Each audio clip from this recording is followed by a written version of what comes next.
welcome to this lovely roundtable with the cast and creators of PALM ROYALE, which I'm a huge fan of. My partner and I were gushing practically when this opportunity opened up. So very happy to join all of you today. You could just call me TJ. Thomas is far too formal, but TJ is fine. I've written for a lot of outlets. Just as a brief intro, Ranker, Screen Rant. Most of my work nowadays is on my Substack newsletter, Omnivorous, where I wrote a review of PALM ROYALE, actually, saying it's the queerest thing I've seen this year, which I stand by that claim. So that's all about me. So I'll just let Dana introduce herself, and then I guess we can get started with questions. Yes. Hello, everyone. I am Dana Han-Klein from We're Watching What? And yes, you have to say it like that.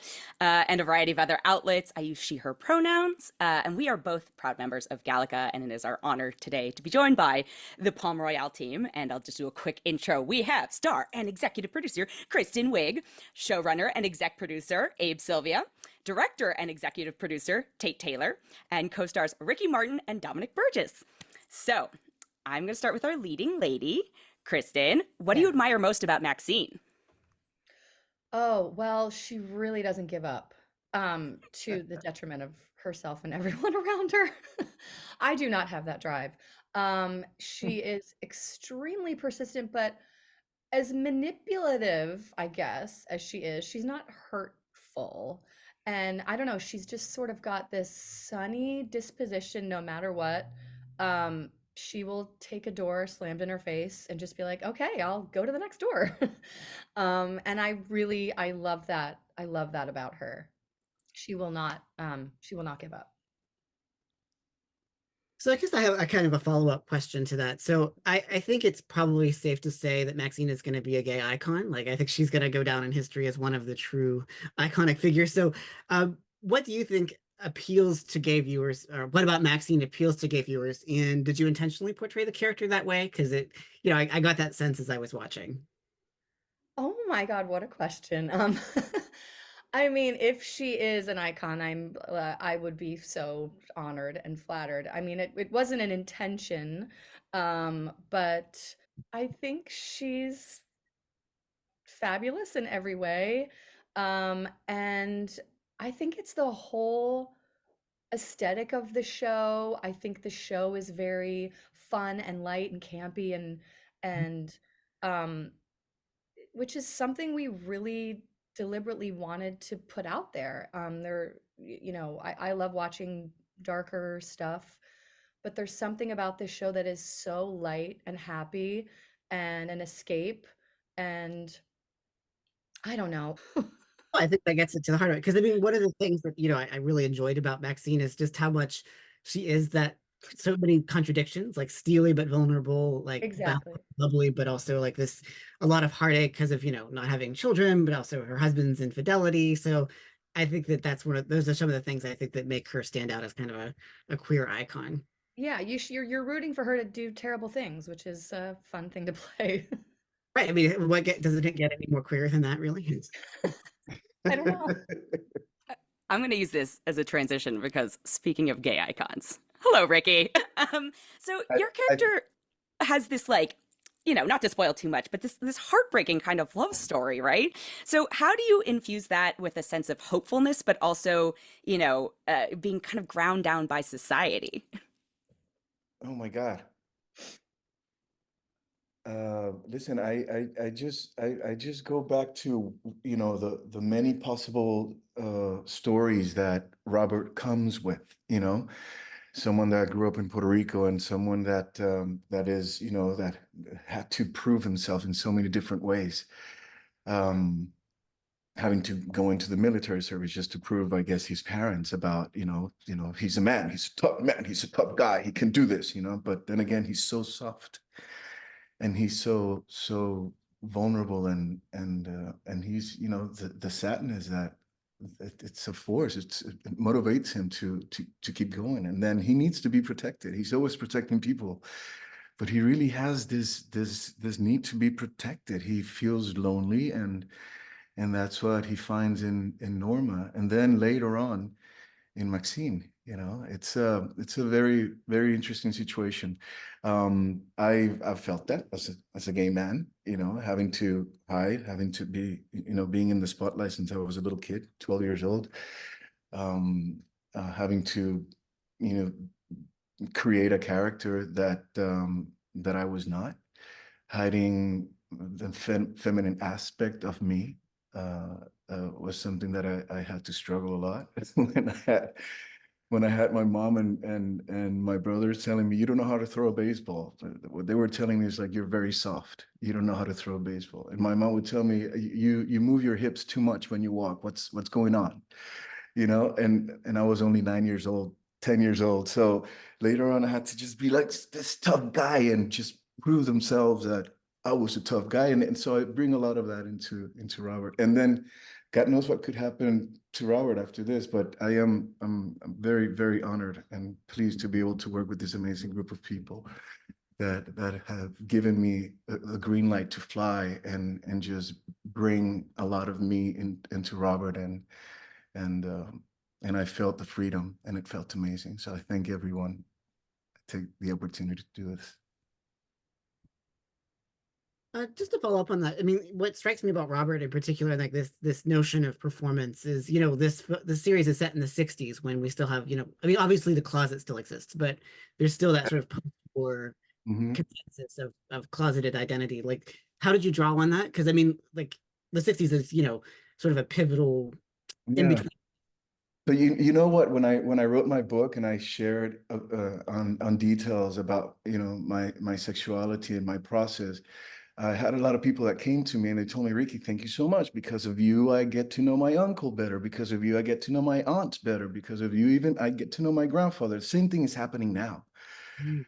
with Robert. People on social media, because of Robert, I get to understand my father, my grandfather better. And it gives me a lot of strength. It's a wonderful thing to witness. And yes, listen, I am from Latin America, but we don't have to go to Latin America to feel the repression. We can drive down to the valley here in California, and we will have someone that is intensely dealing with the shame of, you know, of unfortunately the shame that they put in our heads about being part of this community. And so it's something that, you know, we have to keep moving forward. We have to be loud. That was my message of my Pride message this week, you know, on my social media. You know, be loud and have fun and let them know what this is all about. But yes, it is something that it's still very, very present in our lives, you know, the unfortunate closet. Does that make sense? I'm sorry. No, I think that that's Did why. that answer your question? I hope it did. I'm sorry. Oh, No, yes, it was absolutely. beautiful. Yeah. I have a question for Dominic. So speaking of like, you know, queer iconic characters, I think that Grayman is also a really interesting figure in that regard because he's one of those characters in this show who sort of operates on the outskirts of this very exclusive society. And since so many of the high class ladies rely on his skills when it comes to fashion, what perspective do you think this provides him on that world? Like what perspective does Grayman have on the society of Palm Royale? Gosh, I think for me, I think Grayman is also a survivor. He's trying to fit into, and he's found his place in this society where he can be himself and he can be comfortable. Um, and even if the ladies are using him for his services, that's a his shop is his domain to be whoever he wants to be. So he can let his freak flag fly in there, I guess, and he can talk about you know, astronauts and wanting to jump on their rocket ships and take me to the moon. So I think he's found his place amongst these women for Grayman. So he is.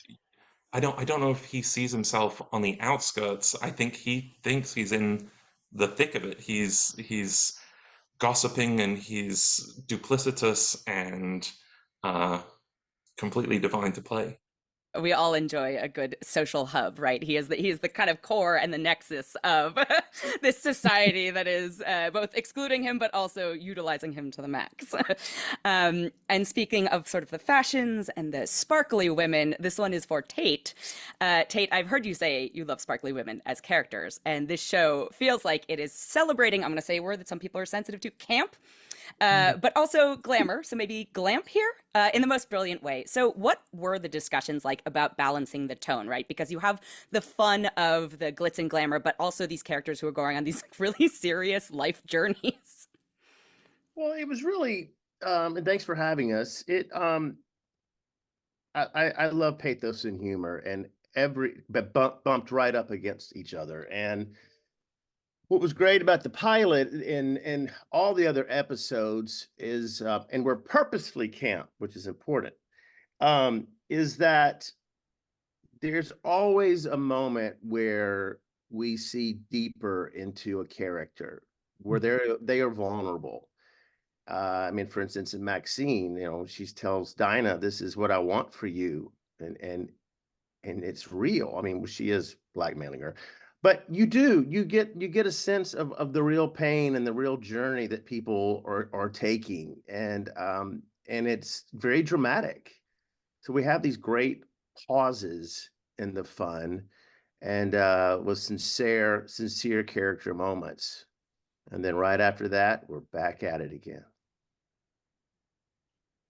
Yeah, and I wanted to follow up on that too. One of the things that I think is also very appealing about PALM ROYALE is just the aesthetic of the show. Like it's extremely bright. There's a sort of like utopianness, I think, to it, in the sense of like, color and spectacle. And was that deliberate, or like what were some of the processes that sort of guided you about how to make the show, what it looks like? Oh gosh, it was so deliberate. Way in the early stages, the novel was set in Palm Springs. And Abe called me and he goes, I've never seen anything in Palm Beach. And I said, I haven't either. And we all did a deep dive in an old documentary of Palm Beach from the 60s. And it was not to be believed, these women and these parties. And then Slim Aarons, our godfather of the look, his name bubbled around. And if you've seen some of those iconic photographs, we just wanted to create them, and that led to the size of our shots, lenses, and then we were so blessed to have John Carlos and Alex Freeberg join our team, and we just didn't say no to them because they were so good, and nothing was too much. It was just yes, more, please, to the point to where Alex even, the opening of the pilot, a beautiful woman rises from a convertible in this white, I guess you'd call it, lace halter top and pants. And that was in one of the pictures, and she couldn't find that outfit, so she just made it. And those two together, I've never seen, they always are supposed to work together, but I have never seen two department heads just marry in such a beautiful way. And then they would come to us, the actors, the producers. They never once got it wrong, I don't think. I don't ever remember saying that's not right. And I knew we were in great shape when Raymond's Tweedledee and Tweedledum, the guys that are in Raymond's that are his assistants, Alex called me and she goes, "Are tight white pants and black turtlenecks too much?" I said, "Absolutely not." And then that was it. Before or after Labor Day? That was the question. Oh, it doesn't matter. It's Palm Beach. There are no holidays. Okay. Except their own, the ones they create. Yeah, I actually want to build off that and ask Abe a question. So, as you mentioned, Tate, this is based on a book. The book is like obviously similar DNA, but different in some pretty extreme ways. So, what was the key catalyst to finding the on-screen version of Maxine and all these other characters and kind of rejiggering, taking elements, but of course making it your own? Is the first key to it taking outside of Palm Springs? That was the jumping off point, is setting it in Palm Beach. The television series now, in order to break away from the pack, you have to find worlds that haven't been discovered or that you haven't seen on television before.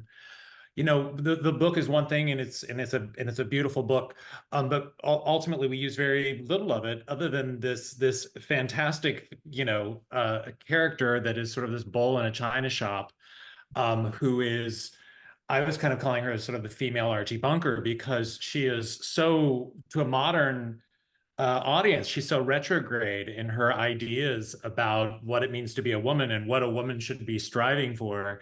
And yet she's sort of this accidental feminist, because she wants the best for everyone around her. She is lifting up the other women.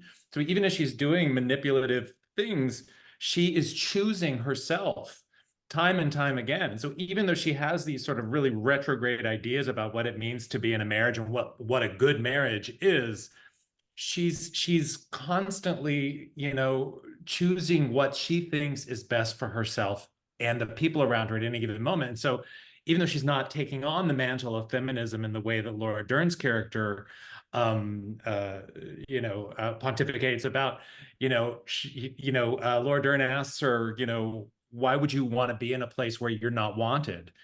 And Maxine says, isn't that what makes a revolutionary? And so that was sort of the jumping off point. And sort of, you know, I always like an iconoclastic woman. And I think going back to the original question is, why is Maxine a gay icon? It's just like, you know, for better or for worse, you know, gay men have been identifying, there's like sort of like a transference of emotionality with women on screen who are able to express themselves in a way that we identify with, in a way that we can't in our own lives. And so I think that's changing more and more as we're getting more and more gay representation on television. We're not having to look to the female characters to express our emotionality. But at the same time, I think there is an identification with the outsiderness. And also, you know, fascination with wanting to belong in a place that doesn't want you, you know. And I think that's the eternal struggle for, you know, for gay people who are trying to find, you know, certainly people who've been ostracized by their families, they find their chosen family. At the same time, there is this, we do want acceptance. And so Maxine, you know, for better or for worse, wants acceptance in this club that looks at her and says, you don't belong here, literally says you don't belong here. So I think, you know, so the book was obviously, you know, the germ, and we all sort of responded to this iconoclastic woman, but then we just sort of let our imaginations run wild. And certainly as this cast started to grow and the people that were jumping into the sandbox with us, that also informed where we were going in real time. The scripts were changing on the fly because of what these marvelous artists were bringing to us. You know, Ricky's character initially was a little bit of a snarky gay, you know, and I think, you know, and Ricky brings this essential goodness and this soulfulness. And it's like, well, what, we've seen the snarky gay before. We have enough people on this show who are being absolute bitches to one another in a really funny way. Let's have the gay character be the soul of the show. Let the gay character be the moral compass of the show and not be the over the top one for once. So that, you know, we've all seen the shows that have like kind of like the fabulous women, and they always have their pocket gay. And it's like, let's do something else. Let's do, you know, Robert's not a tag along character. He is, I keep saying he's Dean Martin to Kristen Wiig's Jerry Lewis. So I feel like they're sort of, or he's, you know, he's Ricky Ricardo to her Lucy. There's a really classic comic combination between these two wonderful actors. Beautiful. We always say that the true love story of the show is between Robert and Maxine, and I just think having that unfold as the season comes out was such a, I don't know, it was such a special surprise, and something that you don't really see very often. And I thought it was really beautiful. I think the beautiful moment is to see, well, beautiful moments is to see that transition between, you know, Robert and Maxine are so alike.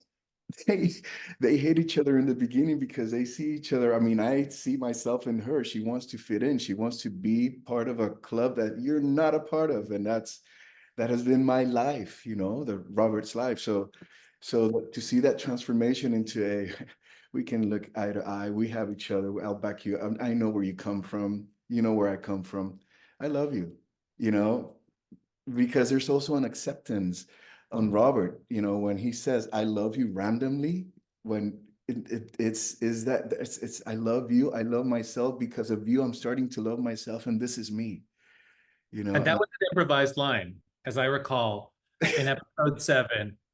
He leaned over and gave Kristen a kiss, and he ran away like a little kid and said, I love you. And it just came out of Ricky. We didn't write that. And it's so funny that it was such a beautiful moment. And we had maybe their final scene in episode 10. We wrote it into the scene where she finally says, I love you too.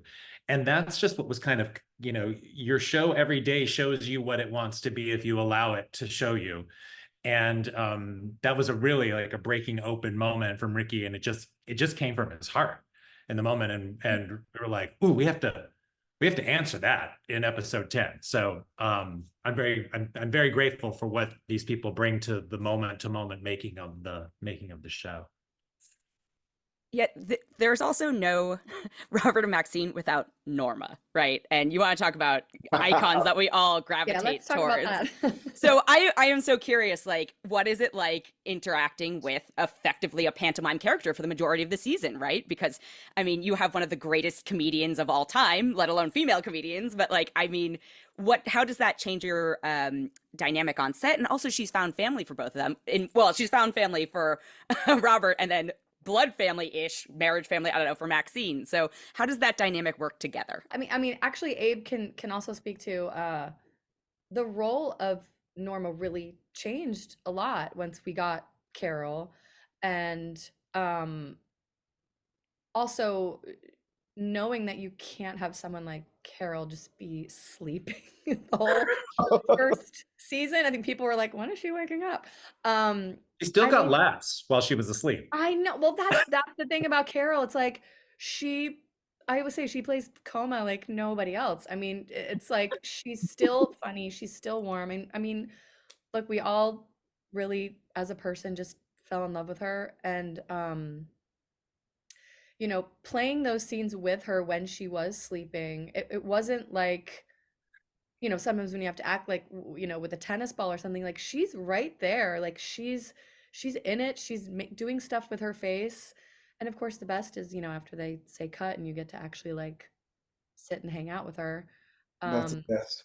It's just the best. I mean, That's I would just like get in bed with her. I mean, we're just like talk. And it was like, oh my God, she's one of my all-time idols, influenced me so much. And her being in the show, it really shifted, I think, and again, Tate and Abe can speak to this, like where the whole story kind of went, because people wanted to see Carol talk and eventually be this just the queen of the town, and kind of scary. And it was also just a role I think you wouldn't expect someone like Carol to play, and I think it was really impactful. Yeah, she did ask when we were discussing it with her, she goes, do I wake up? I'm like, yes, you will wake up. But she even mastered forced rapid eye movement. Like, I can't do it. But she would, when the camera was on her comatose face, her eyes were always doing something, or she had a little affection on the side of her mouth. So she was acting. There was never a flat Carol as Norma. And thank God Abe created the fantasy sequence of Maxine killing her, because that's one of the most exciting things I've ever gotten to shoot in my life. Asking Carol, is that okay if Kristen gets on top of you and starts? She goes, do whatever you want. Then Kristen, she's like, do anything. It was great. Yeah. And it's so fun to get the two, you know, sort of like it was sort of fate. And I like that we sort of teased the audience in terms of like there's tension in saying she's going to wake up someday, she's going to wake up, and that's in the story. If Norma gets better, it all goes to hell for Maxine.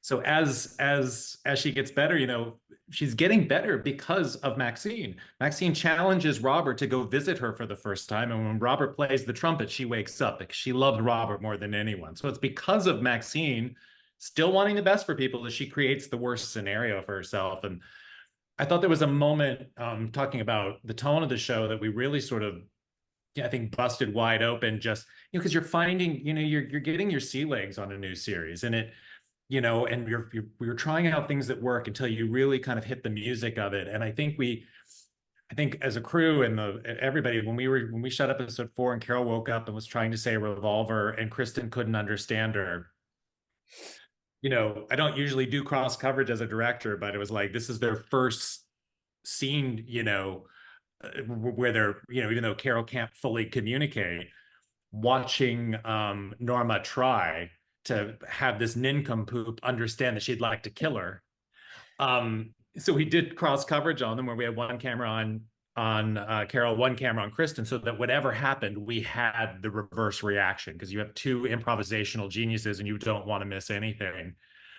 And the crew was just on the floor, and Carol's faces and her frustrations, and saying, like, we didn't script any of that. That's care. And then Kristen being scared of her, and we just let it go. It's like, you can't hem that in, and it's to your detriment if you try.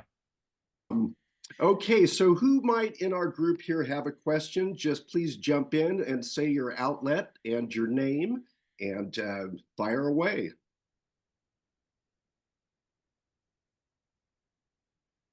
I guess I'll jump in. Oh, never mind. Go ahead. Go for it. Go for it. Hi, my name is Aayush Sharma. I'm from India, and I work with Movies We Texted About. First of all, congratulations on the show, and amazing show, and we loved it. So my question is for Kristen. The show actually talks about various facets of womanhood. So how did you navigate portraying those diverse facets during the 1960s, with characters ranging from high society women to feminists in the women's movement? Well, I think having the show take place in 1969, it wouldn't really make sense to not bring up women's reproductive rights and the war and how marriages look and families look. And I think in doing that, you have to see the lead character's perspective on those things. And I think obviously Maxine is very traditional. But to see her, I think her relationship with Linda, Laura Dern's character, who represents sort of the feminist bookstore group, and then Robert, and having her marriage fall apart, she has this very big awakening that is very, I don't know if societal is the right word, but she has a huge shift. And she kind of laughs in the beginning when Virginia says she's a feminist, and because I think she had a different meaning of what that was, but the whole show she's advocating for herself and for other women. And I think I don't know, it was very interesting to have this story about a woman trying to keep hold of this traditional life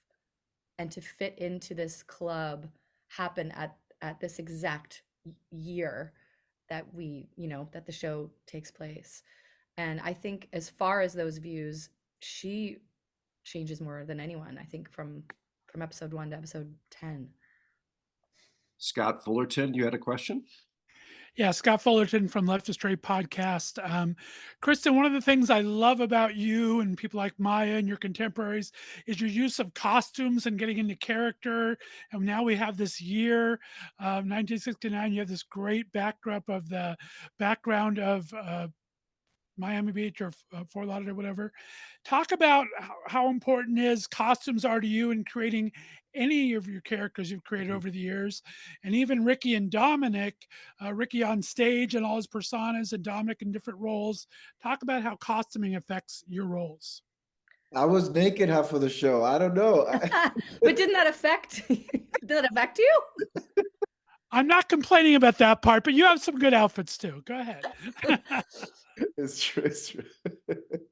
I mean, for me, it very much affects the character. I mean, and so much thought went into, especially just the costume starting there of, you know, she is not wearing the up-to-date fashions. She is wearing stuff from 10 years ago, 20 years ago, stuff from Norma's closet. And even, you know, hair and makeup, it was very aspirational, very when I finally got to do the fitting, something clicked where there was something about the way she moved where something just sort of like clicked for me. And then obviously just having everything done. I mean, it's always, I mean, maybe that's just like from SNL too. It's like once you get the costume on, it's like you just sort of morph. And yeah, it's Well, very Kristen, cool. I saw a different Maxine when you were fetching tennis balls with that sun hat. That sun hat with the tie ribbon did something. She moved a little differently that day. Yeah, It was it did amazing. something to me. It was 110 degrees. Oh yeah, it was. That was it. And Dominic, you were in Feud, so you're used to these, you know, the period effect. Can you talk a little bit more about your character and how you're not like him? Well, I'm not duplicitous. Well, I hope I'm not. I think, gosh, to tie it into the costume and Raymond, I'm a very casual guy. I'm shorts and t-shirt, and Raymond's wardrobe was so opulent, and you know, I'm 6'5" and 300 pounds, and often when I go and work on productions, you know, you become a problem because like, oh my God, you're such a big guy. Well, maybe it would be funny if your clothes don't fit. And for this show, you know, they tailored everything. They measured you. They fit you, and the colors, everything about it was you know, Grayman was fitted like a king. He was, and I think what is so great about this show, from top down, from Abe and Tate and Kristen, there's this kindness that sort of trickles down into every department, and it's really special to have that when you go into a wardrobe fitting and you're not, again, to use that word, made to feel other, or like, oh well, you're in odd shape, this is going to be hard. And then when you get a call from Tate as episode 10 approaches and he says, what do you know about the coconuts? And then you find yourself in a grass skirt and a coconut bra. Kristen, do you have a question? Did you say Kristen or Tristan? Tristan. Okay, just clarify. Yeah, My question is for the, like, going ahead again with the aesthetics.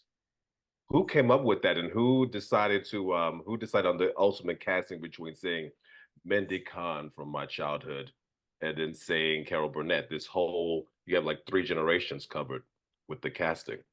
So who came up with we have an amazing casting director in Kerry Barden, and he you know, certainly was key in placing all of these people in the show and identifying them. And he and Tate have been working together forever, and so he knows, and he's got such a tremendous Rolodex, and he will reach back and he will pull people from the theater and from television. But I'll tell you, the day that we got the tape on Mindy Cohn and Julia Duffy, I think it was the same day.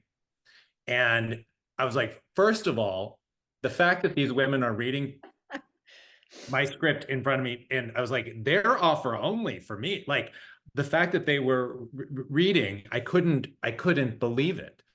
And I remember we saw Mindy Cohn's audition, and I ran to my office and I called Kristen immediately. It was like, Kristen, Mindy Cohn read for us, and you got to watch it immediately. And it was done. We had very few callbacks on any of the roles. It was, they would send this tapes through, and it was like some legend would be like, put their hand up.